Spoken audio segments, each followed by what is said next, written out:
بسم اللہ الرحمن الرحیم۔ السلام علیکم، میں سمیع ابراہیم ہوں۔ آپ ہمارا یوٹیوب اور فیس بک چینل دیکھ رہے ہیں۔ اڈیالہ جیل میں آج بھی وہی ڈرامہ کھیلا جا رہا ہے جو ڈرامہ کل کھیلا گیا۔ آج معاملہ توشہ خانہ کیس کا ہے اور احتساب عدالت کے جج محمد بشیر صاحب وہی کرنے کی کوشش کر رہے ہیں جو رات سائفر کیس کی سماعت کرنے والے خصوصی عدالت کے جج جناب ابو الحسن ذوالقرنین نے کیا۔ آج انہوں نے مختصر سا آرڈر سنا دیا تھا جس میں 10 سال قید عمران خان صاحب اور شاہ محمود قریشی کو ہوئی۔ اگرچہ عمران خان مسکراتے رہے اس سارے معاملے پہ، لیکن اب جو اطلاعات ہیں کہ توشہ خانہ ریفرنس کیس جو ہے اس میں بھی سزا سنانے کی تیاری مکمل ہو چکی ہے اور محمد بشیر صاحب وہاں پر موجود ہیں اور وہ سماعت کر رہے ہیں اور آج ہی کنکلوژن کا امکان ہے ہر طرف سے، اور شاید کسی وقت بھی فیصلہ وہاں سے بھی آ سکتا ہے اور اس میں بھی سزائیں ہوں گی اور نااہلی ہوگی۔ لیکن ایک نیا طریقہ اب آج جو استعمال کرنے کی بات ہو رہی ہے کہ اس میں جب سزا سنائی جائے گی تو عمران خان صاحب کی اہلیہ محترمہ بشرا بی بی صاحبہ کو بھی دیا جائے گی، سزا دی جائے گی،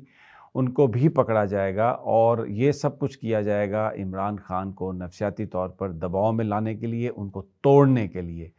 میں آپ کو اپنے پچھلے ویلاگز میں بتا چکا ہوں کہ انہیں کل بہت زیادہ دباؤ کا سامنا کرنا پڑا، ان کو یہ پیغامات بار بار دیے گئے، لوگ پورے پروٹوکول کے ساتھ موجود تھے، اعلیٰ حکام وہاں اڈیالہ جیل میں، اور عمران خان صاحب سے یہ کہا جا رہا تھا کہ آپ مان جائیں، سیاست سے کنارہ کش ہو جائیں اور سرنڈر کر دیں اس وقت آپ، تو اگلے انتخابات میں آپ کو موقع بھی مل سکتا ہے اور آپ کی سزا بھی آپ کو نہیں ہوگی، otherwise you will be facing death penalty. لیکن خان صاحب نے انکار کیا۔ میں پوری تفصیل بتا چکا ہوں آپ کو کہ پھر جو فیصلہ سنانے والے تھے، جو ذہن سازی کر رہے تھے جج صاحب کی، ان کے خیال میں شاید ڈیتھ پینلٹی مناسب نہیں تھا اور اس کا ریئیکشن اتنا ہوتا کہ جو وہ برداشت نہ کر پاتے، سنبھال نہ سکتے صورتحال کو، تو ان کو یہ سزا سنا دی گئی۔ لیکن حکومت نے یہ اندیا دیا ہے کہ وہ اپیل کریں گے ہائی کورٹ میں اور وہاں سے یہ استدعا کریں گے کہ عمران خان صاحب کی سزا کو بڑھایا جائے، یہ سزا ان کو کم ملی ہے، اور اسلام آباد ہائی کورٹ سے ابھی کوئی ریلیف ملنے کا امکان نہیں ہے۔ آج کسی بھی کیس کی سماعت ہی نہیں فکس ہوئی، اور کیونکہ 10 سال قید ہے تو اس لیے اس بات کا امکان بہت کم ہے ہی نہیں، بلکہ میری نظر میں کہ اسلام آباد ہائی کورٹ عمران خان صاحب کو ضمانت دے دے گا۔ تو جو بڑا سوال لوگ کر رہے ہیں کہ کیا 8 فروری کے انتخاب سے پہلے عمران خان باہر آ جائیں گے، ایسا بالکل نہیں لگتا کہ وہ باہر آئیں گے unless there is a change of heart at the جہاں پر فیصلہ سازی ہوتی ہے، اگر وہاں پر چینج آف ہارٹ ہوں تو پھر تو وہ شاید باہر آ سکیں، ادروائز ابھی قانونی طور پر جو کچھ ہو رہا ہے اس میں ان کے باہر آنے کا کوئی امکان نہیں۔ تو آج توشہ خانہ کا فیصلہ کل کی طرح اور سزا سنائی جائے گی، اور اگر بشرا بی بی ان کو بھی سزا دی گئی تو ان کو جیل میں ہی ان کو گرفتار کر لیا جائے گا، ان کو نہیں چھوڑنے کا ارادہ۔ کل بشرا بی بی صاحبہ لاہور تھیں، کل پہلے یہاں پر تھیں اسلام آباد میں، پھر اس کے بعد وہ لاہور گئیں، ان کی طبیعت خراب تھی، وہ ہاسپٹل گئیں اپنے دانت کے لیے، رات کو پھر لمبا ٹریول اور آج یہ کیس۔ تو یہ سب کچھ جو اب ان کے ساتھ ہوگا، ان کو جو گرفتار کیا جائے گا وہ عمران خان پر نفسیاتی دباؤ ڈالنے کے لیے، ان کو توڑنے کے لیے کہ دیکھو ہم نے آپ کی اہلیہ جو ہے اس کو بھی ہم نے پکڑ لیا ہے۔ تو یہ بڑے مشکل مومنٹس ہوتے ہیں، لوگ جو فیملیز والے ہیں وہ اس بات کو اندازہ کر سکتے ہیں، لیکن عمران خان کو اندازہ ہے اس بات کا، اور دوسری طرف بشرا بی بی کو بھی اس بات کا ان کو بھی اس بات کا اندازہ ہے، اور بشرا بی بی صاحبہ نے اپنے قریبی ساتھیوں سے یہ بات کہی ہے کہ وہ بالکل عمران خان صاحب کے لیے اس وقت وہ کوئی بھی کسی قسم کا بھی وہ مسئلہ بھی کریٹ نہیں کریں گی، دل و جان سے ان کے ساتھ کھڑی ہیں، کیونکہ عمران خان حق سچ پر ہیں، اور اگر بشرا بی بی صاحبہ گرفتار بھی ہوتی ہیں تو وہ ذہنی طور پر تیار ہیں بالکل ہر طرح کے کانسیکوینسز برداشت کرنے کے لیے، لیکن وہ اپنے شوہر کا، عمران خان کا ساتھ چھوڑنے کا، ان کے قریبی ساتھی یہ کہتے ہیں کہ تصور بھی نہیں وہ کر سکتی۔ تو بڑا انٹرسٹنگ سینیریو ہے یہ، let's see how it unfolds.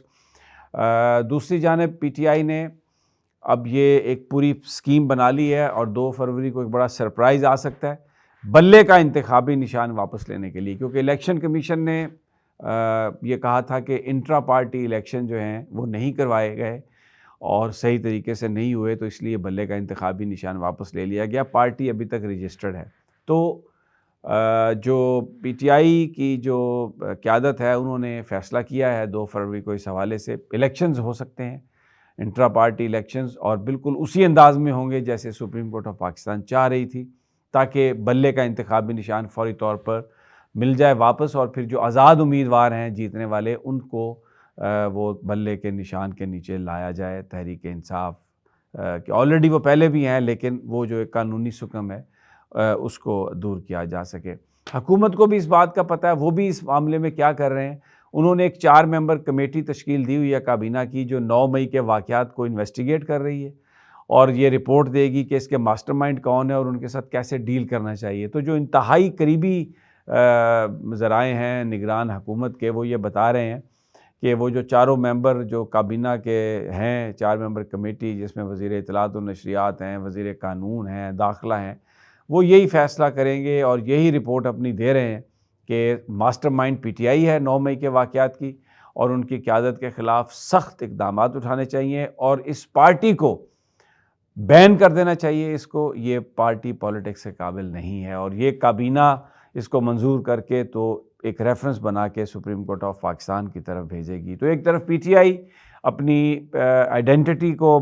بحال کرا کے اپنا انتخابی نشان لینے کی کوشش کر رہی ہے اور سرپرائز آ سکتا ہے. دوسری جانب گورنمنٹ بھی جو نگران حکومت ہے، کیونکہ یہ تو نون حکومت ہے، نون نگران، نون لیگ، یہ نون حکومت جو ہے یہ مکمل طور پہ پی ٹی آئی کو نیچا دکھانے کے لیے یہ سارے معاملات اس طرح سے ہینڈل کر رہی ہے. اب آج جو ایک عجیب جو ہیئرنگ تھی صحافیوں کی، اس میں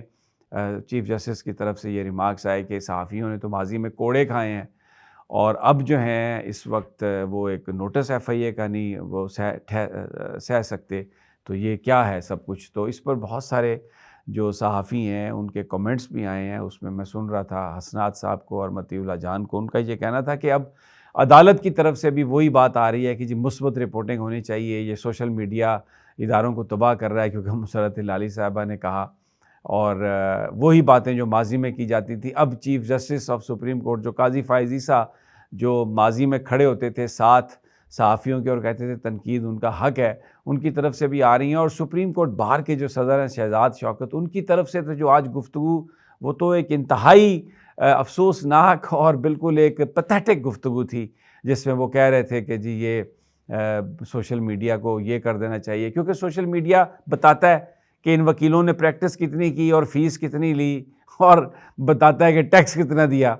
تو یہ چیزیں مین سٹریم میڈیا پہ تو نہیں آتی، تو یہ بڑے اس پہ جزبز ہوتے ہیں. تو بہرحال انہوں نے بھی آج یہ بات کی. تو مثبت رپورٹنگ کی ڈیمانڈ اب ادھر سے بھی آ رہی ہے، اور بہت ساری باتوں پہ چیف جسٹس صاحب یہ کہہ رہے تھے کہ جی ہمارے سامنے کچھ نہیں ہے. تو مجھے یہ بتائیے، جب جناب مظاہر نقوی کے بارے میں چیزیں چھپوائی جا رہی تھیں تو اس وقت پیمرا کا ایک نوٹس آیا تھا کہ ججز کے بارے میں ایک جو ہے نا اس طرح کا ضابطہ اخلاق ہے اور اس کی خلاف ورزی نہیں کرنی چاہیے. تو وہ کوئی نہ درخواست تھی نہ کیس تھا چیف جسٹس صاحب کے سامنے، انہوں نے اس کو اٹھا لیا تھا اور کہا تھا یہ پیمرا کون ہوتا ہے کہ ججز کے بارے میں اگر بات ہو رہی ہو تو یہ کہے کہ آپ نے بات نہیں کرنی. لیکن آج چیف جسٹس صاحب کہہ رہے ہیں کوئی درخواست نہیں ہے، ہمارے سامنے کچھ نہیں ہے، ہم کیا کریں. اور پھر ایک بات جس پر بہت سارے جو لیگل فرٹرنیٹی ہے وہ یہ کہہ رہی ہے کہ اس بینچ کو تو یہ کیس سننا ہی نہیں چاہیے تھا، کیونکہ یہ تو خود بلے کا نشان کا فیصلہ کرنے والوں میں سے ہیں، تو انہی پر تنقید تھی اور خود ہی انہوں نے نوٹس لے کے تو اس کیس کو سننا شروع کر دیا. اور پھر وہی بات کہ کیس ان کے سامنے کوئی اور تھا ماضی میں. نواز شریف کو کیسے ریلیف ملا؟ وہ محترمہ عافیہ جو ہے عافیہ نور بانو، ان کے کیس کے حوالے سے بھی جو فیصلہ آ گیا وہ تو سامنے تھا ہی نہیں، تھا تو کچھ اور کیس، لیکن اس کو اوور رول کر دیا، کہا کہ نہیں وہ اب وہ فیصلہ نہیں ہے، اب یہ فیصلہ ہے اس بینچ کا. تو وہ بھی تو کیس سامنے نہیں تھا. لیکن بہرحال صحافیوں کو ٹارگٹ کیا جا رہا ہے. سوشل میڈیا اب آخری وہ ایک ریزسٹنس ہے اس سٹیٹس کو کی جو پولیٹکس ہے اس کے خلاف. اس وقت بظاہر سپریم کورٹ، ایڈمنسٹریشن، اسٹیبلشمنٹ سب ایک پیج پہ لگ رہے ہیں اور ان کو ریزسٹ کر رہے ہیں صحافی، اور صحافی بھی وہ جو سوشل میڈیا پہ ہیں. تو بہرحال یہ اب تک کی تازہ ترین اور لیٹسٹ ہیں. انشاءاللہ جلد ملاقات ہوتی ہے. اللہ نگہبان.